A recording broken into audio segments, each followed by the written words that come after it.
The Studying Elite series is motivated by a desire to build a space to reflect on and develop methodologies in elite studies. Over the last decade or so, a dramatic widening of socioeconomic inequality and associated concentrations of wealth have seen the study of elites gain renewed energy.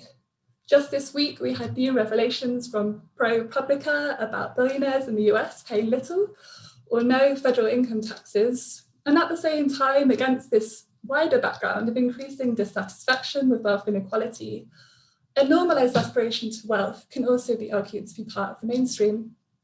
All in all, this is an opportune moment to gather today and explore the potential of art to generate public engagement on wealth inequality, the use of creative methods in studying and interrogating elites, and what might be productive conversations between the academic and creative sectors in researching wealth and inequality. We have a really exciting panel joining us today who draw on a range of innovative and creative methodological approaches and artistic practices. First, artists Ruth Beale and Amy Feneck will have 20 minutes between them for their contribution, and they'll be followed by Professor Caroline Knowles from the University of Goldsmiths, who will have 10 minutes. After their contributions, we've got lots of time to move to questions from the audience. All right, I'm going to introduce our first speakers. Ruth and Amy run the Alternative School of Economics, which links artistic practice with self-education as a way to study economics. The school was started in part as a response to the banking crisis of 2007-2008. Conceptually, it's a statement that people who are not economists can set up an alternative school to reclaim economics as a social everyday tool. Just to briefly introduce two examples of their work, which I know they're going to talk about in more depth. First, their short film Fieldwork, Finding Out About the Rich, documents a field trip from a state secondary school in East London to affluent parts of the centre of London to look at wealth, class and social economic inequality. And second, more recently, they released a 6-part podcast on feminist economics, which looks at questions of labour exploitation, unpaid work, unionisation and reproductive labour, among other topics. It's a fantastic series and we recommend you take a good look. Okay, I'm going to pass over to you now, Ruth and Amy. We collaborate as the Alternative School of Economics, and we've been working together since 2012. The Alternative School of Economics sets out to learn together collaboratively and in a non-hierarchical way. It's a social practice, working with people, questioning ideas through conversations and relationships. And sometimes we make artworks like books, films and installations as part of the process. And then to repeat actually what Katie just said, that conceptually the Alternative School of Economics is a statement that people who are not economists can set up an alternative school to reclaim economics as a social everyday tool.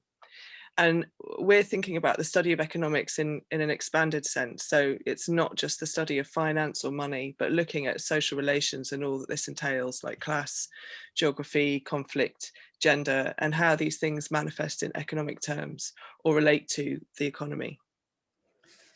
Yeah, and so as we're artists, we use the methodologies of art making to explore these ideas. And by that we mean that, any artist will, to make an artwork, will research their subject, whether it's history or materials. They'll explore, they'll experiment with it, and they'll shape it into something to share with others. But the way that we work is not to work on our own in studios, but to make a finished article that ends up in a gallery, but to work with other people in a process-led way, in an active way. And we spend a lot of time researching and working through ideas with people. And often the main element to a work is this process. So we use this as a means to have conversations and to research and develop ideas. And then, as Amy said, we sometimes make these outcomes like books and films and posters and podcasts to speak to a wider audience.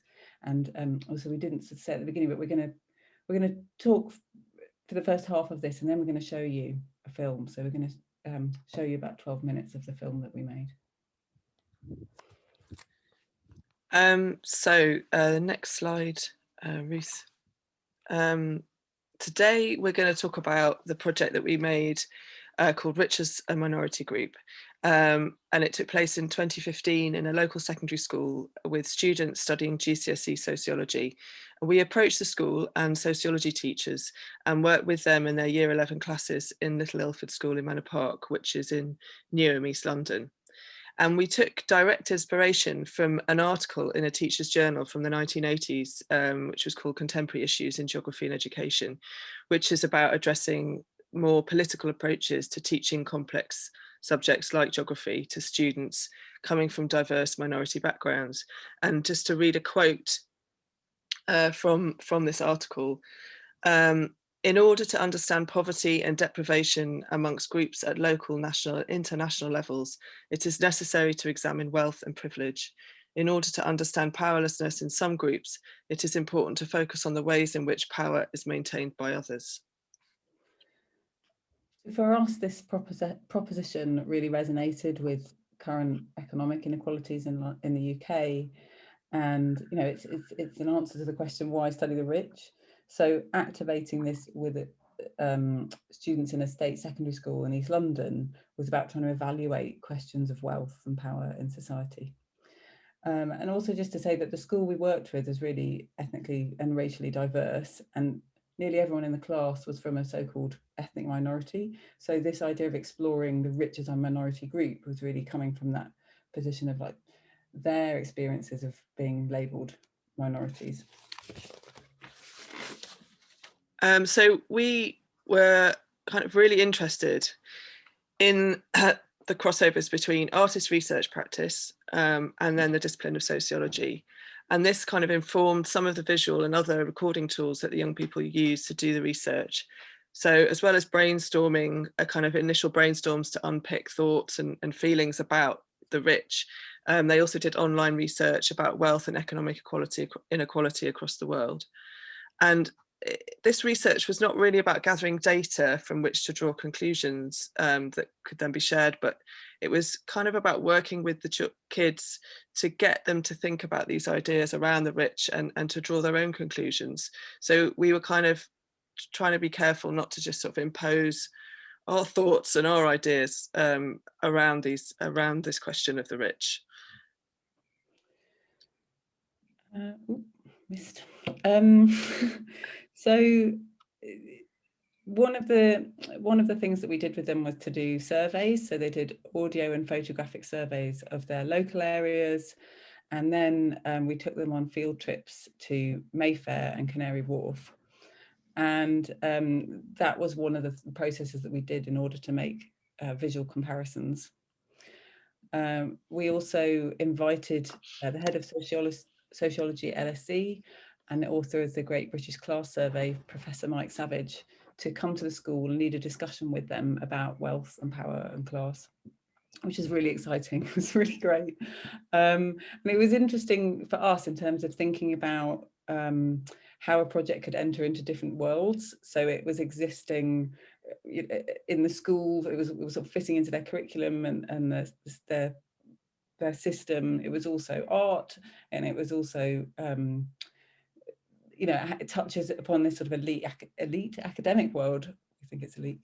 And that's something that's quite important to us, is to think about these different kinds of knowledges and different kinds of spaces that knowledge can exist. So finally, the two field trips. So we did one for each class. One was to Mayfair, that's a picture from that. And that was to meet and interview an ex-Goldman Sachs banker who's now a philanthropist. And the other one was to Canary Wharf, which was to meet an ex-hedge fund manager who's now an economist who worked in finance regulation. And so these interviews were kind of like primary sources of experience of elite wealth, and the students' experience in the field trips form the basis of this sort of documentary that we're going to show you in a bit. And the making of the documentary was also a form that allowed thinking, reflection, and learning to happen. I think that was quite important. And I think you'll see that more when you watch it as well. So, and this was also partly informed by the filmmaker that we worked with called Reuben Henry, whose voice you can hear in the film. And the film, we would say, sort of raises questions rather than gives answers, and it's kind of, yeah, about the young people's experience and thought process through the project. So as we were making this project, we were also thinking about how the work can be shared with others. So that those kind of public moments that it could have. And this manifested in a number of ways. We made an exhibition in a former library building that we were having residency in. This makes it look like no one came, but there was loads of people. These beautiful gallery shots, gallery style shots, and nobody in them. But yeah, so there's, you know, there was the 2 films, and there was a little reading area, and some posters that I'm going to get to. Oh, there's a film. Yeah, so these posters are teaching posters, and the content of them came from the workshops and discussions that we had with the students. And we worked with an illustrator and a designer, Rosie Traynor as the illustrator, and Joe Hales as the designer, to create these posters that shared. So one's got these questions: who do you think the rich are? What does minority mean? So some of these were things that we did with this idea that you would, that the exploration that we did, someone else could take that. And we sent them out to teachers in all the secondary schools in the area to use in their classrooms. I think we've got some close-ups of them. Yes. Yeah.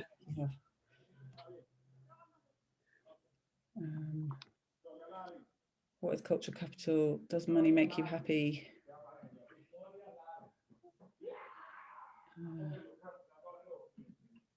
Can't see it properly. Yeah, it's all working. It's all working. Okay, cool.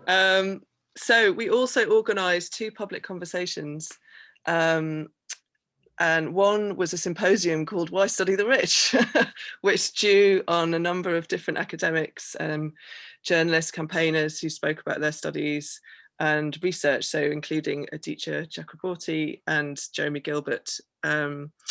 And the other event was called Ways of Working, Alternative and Radical Education in Schools, which was a workshop with artists and teachers primarily. And it was kind of looking at going back to that journal and the sort of radical educational journals from the 70s and 80s, educational journals, and how thinking about how these histories have influenced state education curriculum, and discussing the sort of problems and usefulness of alternative methods of working in schools today.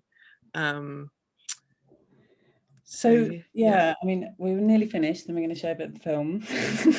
But I think overall it was actually a really challenging project, wasn't it? Like negotiating with the school, making sure things fitted into what they do, organising these interviews with wealthy people, finding people who are prepared to be interviewed.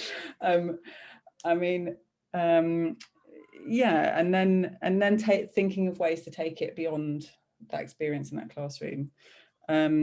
You know, but it was also really exciting because on the one hand we were injecting creative methods into the young people's sociology GCSE, and in the other way we were kind of using that as a framework in order to kind of subvert the study of inequality towards a study of the rich. And just to reiterate what Amy was saying about the other people that we work, like the filmmaker, like it was so important to work with other creative people as well, a photographer, filmmaker, illustrator, designer, in that process of making these kind of high quality things to share, and making those, and in ways of making these public conversations. Right, so we're going to show you 2 clips of the film, one which is sort of towards the beginning and one which is towards the end, so you get a sense of this kind of arc of what happens.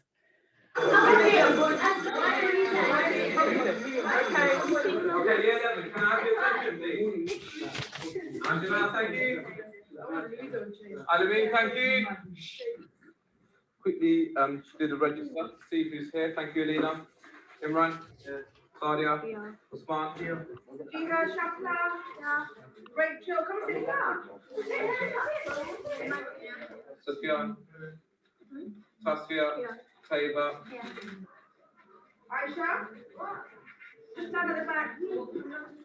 Ahmed, Alina, Amina, Faria, Mohibo, Anissa. Right, you just take your jackets off. We're just going to be here for about 40 minutes. Take your jackets off. 40, 40. So do we all remember who we're meeting? And what is he? So he's an economist. He's an economist. A hedge fund. No, he used Got something to do with that. He used to work as a hedge fund. So now he works at the FCA, which is the Financial Conduct Authority. So we start by talking about who he is and what he does and the research that he's done. And I have prepared questions. Do you remember a few sessions ago we did some questions for each person, and I've sort of picked out the ones that I think apply to him. So he worked in Manchester, he worked in finance, Goldman Sachs, he has an art collection from emerging nations, he does a lot of charity work, and he's chair of patrons at the Royal Academy. Who looked at Goldman Sachs? The Financial Conduct Authority is a financial regulator. So it basically gives rules to banks and investment banks and firms in the finance industry. That's kind of the main thing. And then he used to work as a hedge fund analyst, so he's had experience working with billionaires and super well. He's helped people know what to do with their billions of pounds. So maybe we'll talk a bit about that. He's retired, and I don't know how old he is. He's retired. Yeah, quite early. So anyway, when we get there, we're going to have to go through security, and we're not allowed to take any pictures or do any filming at all when we're in the building. So if any of you have phones on you, I don't know if you are, you can't take any pictures. So when we get into the room, we're going to, we've been allowed to record the audio of your interview with him. So we can't record his conversation. He doesn't want us to. He feels like he can't be as candid if we record him. When you say your questions, how do we project our questions? Loud, clear, and slowly, not really fast. Can you tell us about your education? Was it private or public? Did you worry about getting bad grades? Why do you choose to spend your money on art? Do you think society is fair? What would you do if you were at the bottom of the social ladder?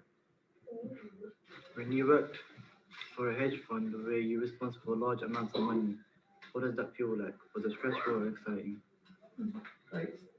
Why does the finance industry need to be regulated, and does it work? In recent times, do you think the banks and finance industry have been characterized fairly or unfairly in the media? Great. How do wealthy people invest their money? Can you describe the process and how investing money makes more money? And how do the super rich affect the economy? How does the super rich affect the economy? I see no problem if you're wealthy. I see no problem if you have made your fortune and are super wealthy. I think actually that's good, because if you live in a place that allows you to dream and to build your wealth, I think that you are very lucky. And I have traveled a lot, and I have lived in several countries, and I can say that in a way you guys are fortunate, because this country provides those tools. Yes, sometimes it's difficult to access them. Yes, sometimes but it is good. It's not bad. Okay. All right, guys. So let's not make him line up outside the class. Don't put your jackets on, just stand. Yeah, we're not getting in our twos, are we? I can't see twos here.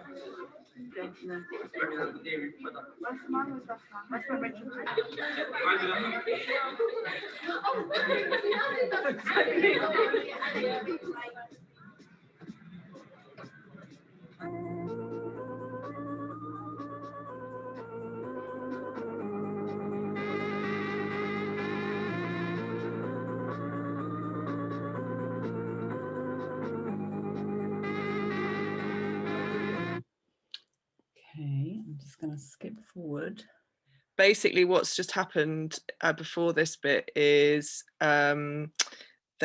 you're kind of doing a sort of debrief after they've just interviewed the philanthropist, ex-Goldman Sachs person, and then it goes on into other bits as well. Okay. What did he say about this question about being at the bottom of the social ladder? And did he think it was satisfactory? So, because he said if he was, he would like work his way out of like being at the bottom. So he obviously doesn't like the idea of like not having money. He likes having money. Yeah, he does. He likes having money. Has he ever been at, so if his parents had 2 pharmacies and his mum was a teacher and he got sent to private school, would you say has he ever been completely at the bottom, or where would you? No, he's always had some sort of status that was ascribed to. And how do you perceive his status? Because he wouldn't say what class. That's why I was asking before. He moved around that subject. How do you see his status, or what do you think? Doesn't have status. Doesn't think of himself in status. That's what he thinks. What do you think? I think that he was never bottom class, like lower class, but he was in the middle, but now he's like really rich. But like I don't think class is important in that case because he's worked for his own with a bit of support when he was a child. So still I don't think he's in social. I don't know where to put him still.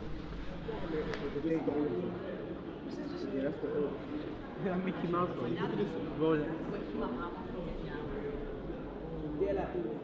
Even when we asked him, where would you place yourself on the class system? Yeah, he was hesitant. Yeah, he was. He said, I wouldn't identify myself with a class. If he told us, it would have been as if he'd been given everything on a plate. But at the same time, he was telling us you've got to work hard. He's a different type of guy than I imagined he would be, because he's very open, kind. I know they have like a accent, and like he didn't like show a certain attitude towards us, because like other people think they're higher than us, but he could relate to us, like stuff like that.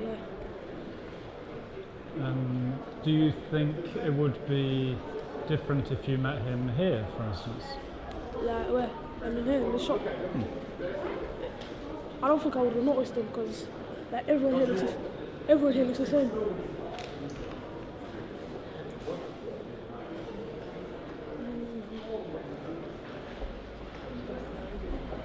She's taking a video of the snow. Sick.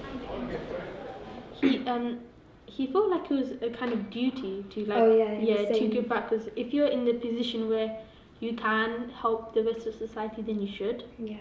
Because he just kind of saw it as like a more due, like it's something you should do, so it shouldn't be really questioned. It was interesting. It was because he's probably the richest man I've met and probably will meet. So it was nice to see that he's not your average rich.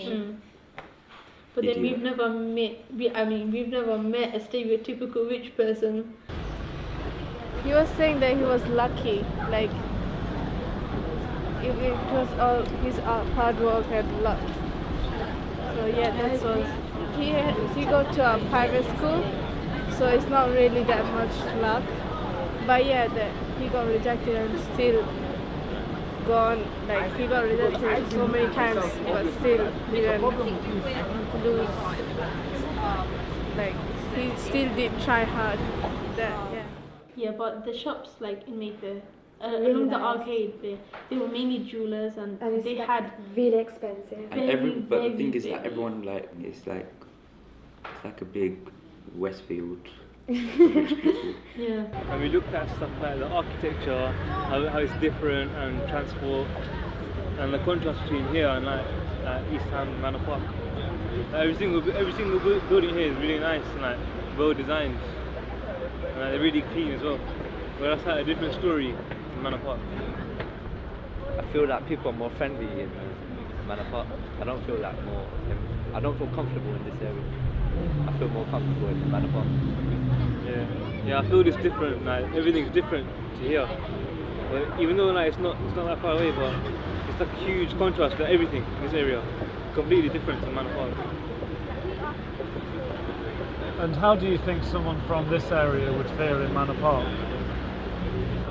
You'll probably think that none of the people care about the environment, and they'll think that this place doesn't have enough money to build their environment.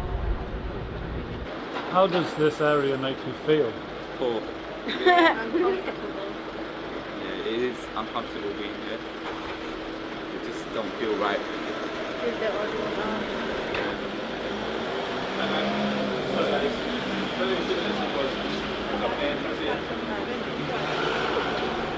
So we don't have to go, I just can't film the shop.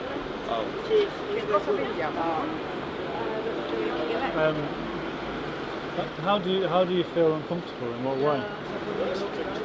The majority of people here are, we're ethnic minorities, like all of us, so we don't fit in with the crowd. You do get a couple of dirty looks here and there.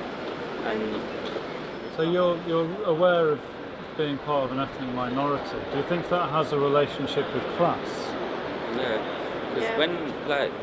because all of us, at one point, our parents or grandparents aren't from here. So when you come to a new society, majority of them came in the 50s, and they were given like manual labour jobs and things. So you can't really be a part of the upper class unless you work for it in our case, because you've not got a heritage here. You ain't got like a foothold in this country. Next we have Caroline Knowles. So Caroline is Professor of Sociology at Goldsmiths University and has published extensively on globalization, cities, privilege and social inequality. Caroline specialises in visual, spatial and biographical methods and regularly collaborates with photographers and artists. She has researched the social consequences of extreme wealth and plutocratic capital on London and the people who live there over several years, including through a major level human research fellowship titled Serious Money, a mobile investigation of plutocratic London. This project has resulted in several articles and will be part of a forthcoming book to be published with Penguin, which I'm really looking forward to. I'm going to hand over to you now, Caroline. Thank you. Let me just say what a fabulous project that is that we've just seen. And I just note those kids' unease in those streets, and those are the kinds of streets that I'm going to talk about. And thank you very much for the invitation to do this. The two things I want to talk about today are photography and walking. I must say I use photography mostly on my phone as a kind of note-taking. If you're walking about, it's much easier to take notes with a phone. And I use these photographs later when I write street scenes, because often I notice things later that I didn't at the time. And so the photographs, my own photographs, become an archive from which I can write. And of course, I don't exhibit these photographs. You really wouldn't want to see them. They're rather boring, but they are a kind of an archive of what's there. And I don't show them also because I don't like that documentary close reference. This is what we're doing and here's a photo of it, because I think photography has better uses than that kind of simple description. As Katie said, I often work with photographers.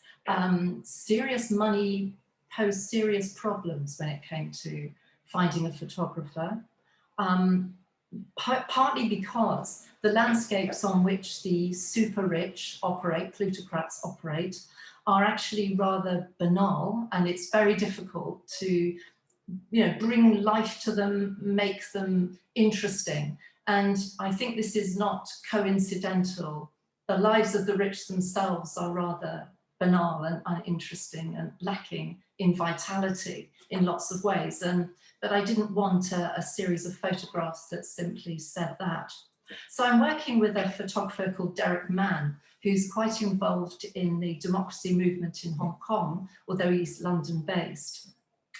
And he has some interesting ideas, and I hope we're just at the beginning of our collaboration, but my hope is that he can pick up moods or atmospheres, that he can pick up things that, and do things that I can't do with words. And so our collaboration would be about extending kinds of descriptions, but in non-verbal ways. So we've talked, Derek and I, about doing close-ups with type framing. We've talked about imposing one image on another, shifting colour schemes. And one of his ideas was to photograph through the transparent bit of a £10 note and to see how London looked that way. And another was to find locations in social housing estates from which to photograph London's Moorgate financial centre from a distance.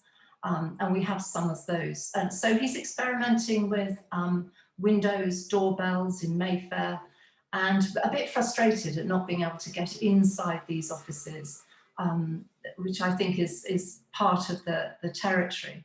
But my hope is that somewhere between the image and the written word, we can create a space in which the viewer or reader is free to imagine the lives and landscapes of London's uber rich.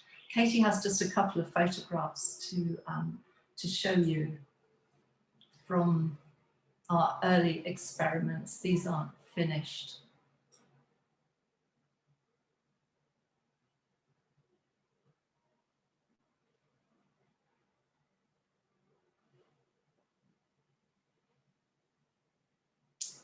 This is from the housing estate.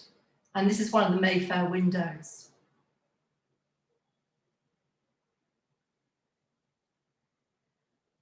And then the next is the doorbells, which don't declare the purposes of offices or what happens in them. I mean, the kind of cone of secrecy is pretty thorough. Thanks.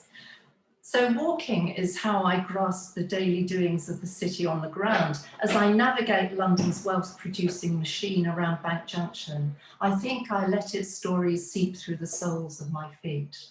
Plutocratic dwelling is about accumulation and excess. And excess, of course, is the city's very substance.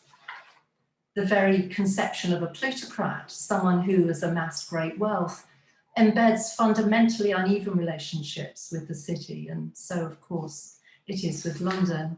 And I thought what I do today is to give you a taste of one of my walks, and then I can say something about what I think it brings to the table analytically.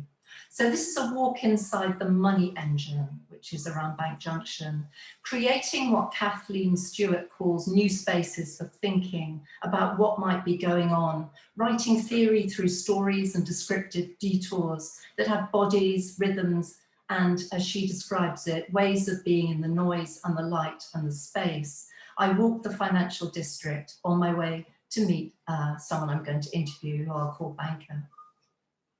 I see that Corinthian columns of 18th and 19th century neoclassical buildings form the architectural substance of London's claim to global financial significance. Street names reveal finance's former operations in labyrinths of passages and alleys, Change Alley, the Royal Exchange at Cornhill, now the refuge of smokers and hasty stand-up lunches eaten by women dressed in ways that suggest the not so well-paid service roles holding the financial machine together, bits of financial infrastructure, if you like. There are other bits of infrastructure. I pass a string of cafes, squeezed into ancient buildings and stylish Michelin restaurants. Dispersed among the eateries are other kinds of services. Lawyers and accountants steer finance on the right side of regulation and minimize the tax liabilities of wealthy clients and corporations with creative counting in Capital House. On past Dewa Capital Markets, a Japanese investment and brokerage firm, the Chinese Imperial Bank of Commerce, channels circulating finance between London and a meshwork of elsewheres. On close inspection, and close inspection being one of the benefits of walking, the money machine seems less a monolithic infrastructure of accumulation and more like a cluster of micro operations, orientations, practices, and movements on different scales. In the spirit of writing what Stewart again calls a geography of what happens, I try to find what she calls the atmospheric attunements of these streets. Formal in dress and demeanor, movement purposeful and routine, and sometimes intimate, secrets and endearments whispered in doorways. Sharp dark suits and pastel shirts, sartorial size styles for women, 8 men's with the exception of high-heeled shoes. Subtly securitized and luxurious, an African security guard stands at the entrance of the Royal Exchange. Seemingly different, insignificant operations, apprehended through walking, hold things in place. The Royal Exchange houses expensive restaurants, watch and jewellery shops for lunchtime browsing. I stop at Fortnum and tune into the lunch conversations of a mother and her lawyer daughter. Quietly voiced concerns leak into this place. Workplace politics, abilities, rewards for performance, the injustices of their distribution, classical dressage, the riding academy, competitive horsemanship, and international events in Switzerland and Paris, appreciation of beautiful horses, until the women recover their identical Burberry Macs and head off. Two men next to me are discussing leadership, aspiration, challenge, and people who could be useful to you. How is family life? Not so good. I'm trying to spend more time with my family. Different kinds of operations and attachments hold things together, the benefits of lingering, and of course the benefits of eavesdropping. Walking from Moorgate on the southeast edge of the financial district, I pass spaces, rented desks for the city's itinerant workforce, further huddles of smokers, homeless people shrouded in sleeping bags, their situation and the thriving financial district connected in a politics of austerity, and a street sweeper pushing a cart. These things too hold this place together. And putting all of this together is one of the benefits of slow moving. The ancient financial district ends abruptly towards Liverpool Street, and a modern city rises at Broadgate, the area all dug up for Crossrail. A pedestrianised square owned by British Land and shielded by construction hoardings that announce the new commercial lease possibilities of the square is almost finished. The unfinished city breaks out of the ground, a landscape in constant heave through 1,000 different channels. New buildings fashioned in dull metal, the Union Bank of Switzerland and Deutsche Bank among them, mark the seam between the ancient and the new city. At this junction, a 21st century financial district in glass and steel sweeps down Bishopsgate to London Bridge and eastward down the Thames to Canary Wharf, London's financial annex, its confident towers reaching into the sky. Banker operates on this junction between the ancient and the new city. Security personnel who stand all day by the bank's glass revolving door, which leads into a clinical marble hallway, the scale of which suggests things of importance happen in this building, protect Banker from the doings of the street. A woman on reception lets me through the glass barrier. Another escorts me to the inner workings of the bank, past famous modern art, to an anonymous meeting room among meeting rooms intended for conversations about expanding money. In his 40s and in a sharp suit, Banker says there are rules that prevent him speaking to journalists and researchers. That most financial sector workers think it's best to, as he put it, fly beneath the radar. That there is, as he says again, no upside to being conspicuous. Concealment and separation make this place. Banker is a high net worth and a service worker. He expands the wealth of already wealthy people, a cog in the human algorithmic workings of the plutocratic city. He's part of a global stock market trading and wealth management enterprise operating in over 50 countries, managing the wealth of over half of the world's billionaires. He tells me that this involves bespoke services in assessing the needs of the wealthy and advising on the expansion of their wealth through a spectrum of financial instruments. Okay, so that's just a taste of my walk. Let me finish off by indicating what I think are some of the analytic advantages of walking as a method of urban investigation. I think you get a grainier and more practical grasp of city infrastructure for its human, algorithmic and material textures, operations and micro-mechanisms. What I want to call an operational approach to infrastructure, which arises from a street view, exposes some of its less obvious mechanisms as they unfold in the everyday heave of city life. My walk exposes the suits in the machine, working its money-skimming algorithms. It exposes a slightly ragged female labour force in cheap clothes, and the still more ragged bodies of the homeless. It exposed the human and technological security operations that contain, regulate and exclude. And it exposes the atmospheres of quiet entitlement, the bodies, the buildings, the attachments, the thinking, the implicit normativity that hold these plutocratic streets and their operations expanding and consuming wealth together. Theoretically, I think this provides a route to a deeper, elaborated and situational understanding of cities through their micro-operations. A worrying of the links between buildings, operations, algorithms, activities, decor, clothes, movements, disposition. This opens a way of seeing the city that is personal, distributed, institutional, lived, material, ephemeral, solid, and constantly remade, all at the same time, unbundling some of its assemblages in order to see what it is they hold together and how they do it. This unbundling, I would argue, sustains a new politics of the city. In their close-up, grainy operational details, infrastructures holding plutocratic life together are much less robust than they seem at first. From walking the street, infrastructure's fragilities surface, its secrecy, its concealments, separations that disconnect it from the mainstream of urban life, its emotional complexities, which include intimate gendered relationships and luxurious lives threaded with the anxious privileges that come with maintaining and displaying wealth in socially appropriate dispositions, acquisitions, and activities. Walking exposes the fragilities of the plutocratic city, and a politics of fragility suggests the possibility of remaking the city in more open and inclusive terms. Thank you, Caroline, and thank you, Ruth and Amy, for those really thoughtful and thought-provoking contributions. I'm going to move now straight into questions from the audience for the last about 10 minutes. So a reminder to people, please post your audiences in the chat, and then we've had one come through here, which is for all of the speakers.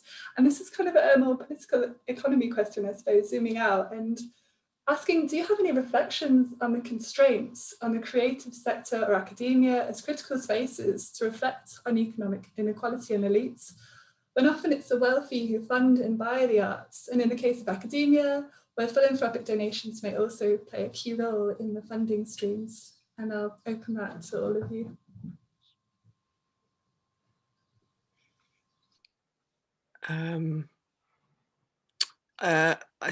I mean, I think yes. Me and Ruth definitely think about the context in which the art world is kind of, you know, an elite, very privileged space from which to operate, and there is also, you know, but there are also kind of different art worlds as well, and there is, however, I suppose how we work with that is, within the project that we spoke about, was kind of using those worlds. So one of the people that we managed to get to speak to us, we got to speak to them through a contact in, it wasn't direct, but we eventually got there through the art world. And, you know, so he was a patron of the Royal Academy of Arts. And so I suppose in terms of like how using that kind of context as a way to kind of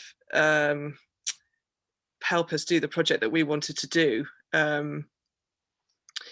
Ruth, I don't know if you want to say something else. Yeah, and we also do, we have a sort of like, almost like an ethical protocol ourselves of like who we would be prepared to be funded by. And we think about that when projects come up, and, you know, where's the money coming from? what's the constraints around that? Yeah. I think it's really interesting that you use art in the way you do. I think it shows that, you know, in plutocratic life, art is an asset class, it's kept in free ports to avoid tax, it's a way of laundering money, and yet, you know, you're subverting it and looking back in a different way, and allowing, you know, art to show that world in quite an interesting way from the eyes of the children. I think it's really interesting. Also, just to say the thing, I mean, I'm not really able to comment on the academic world, but when Mike Savage came to visit the school, so he's like the head of sociology at a very incredibly prestigious university, and he's written this book all about class, where they kind of came up with 7 different types of class rather than the old ones. And he's, you know, and a part of the session, you know, he got the staff, the teachers, and the kids to sort of answer some of the questions to work out what class they were, and he sort of straight away said, well, I'm in the elite class, because of the amount he earns, the type of job he has, etc., etc. And that was really great that, you know, he kind of was coming in and being very sort of transparent about that on some level within that context. Caroline, did you want to grapple with the question about academia? Sorry, what the question about academia? What? How it can operate as a critical space to study power and elites, given that there are philanthropic funding streams that come from that source as well, and the limitations of that. It is always difficult, isn't it? I mean, if you think about, you know, the number of us who've lived on leave-hue money, which is entirely dodgy, actually, and it's colonial and iterations.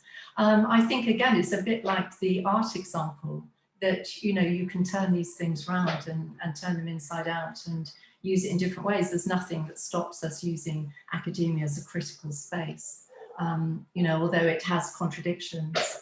And academics, you know, are tied into particular systems, you know, which also compromise the ways in which we operate in these kinds of research projects. Thanks for that. And we have a question from Matt Reynolds to all. Some skeptics falsely accuse creative methods of being superficial or just a novelty. How do you theoretically justify using your methods to defend against these accusations?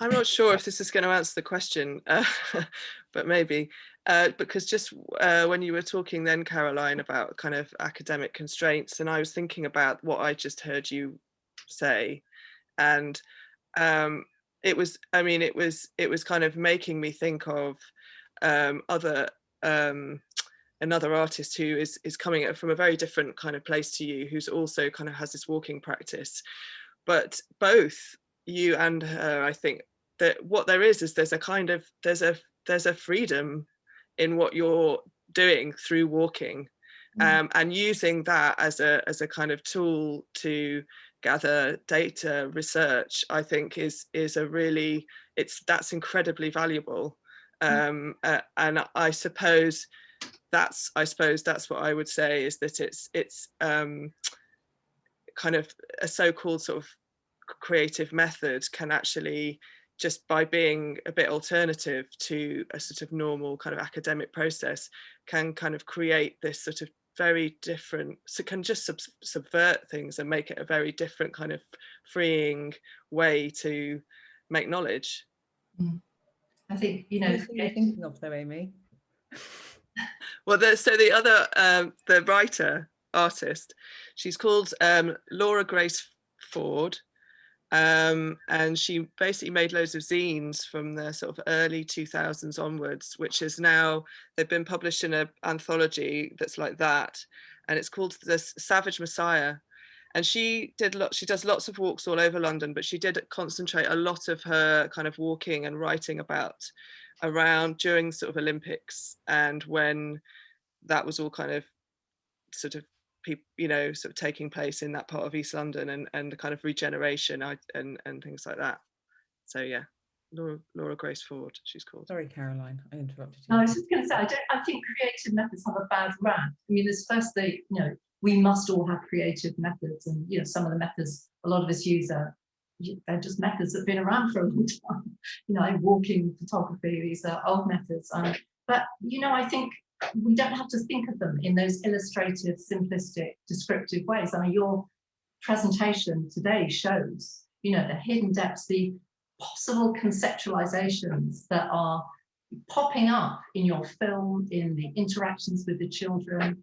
And I would argue in my walk, where you get a close look at the texture of the streets, of how things are strung together, and you can begin to theorize if that's what you want to do. I'm not saying this is the only thing, but I think that the creative methods have huge theoretical possibility that isn't always exploited, and maybe it doesn't need to be, but it could be.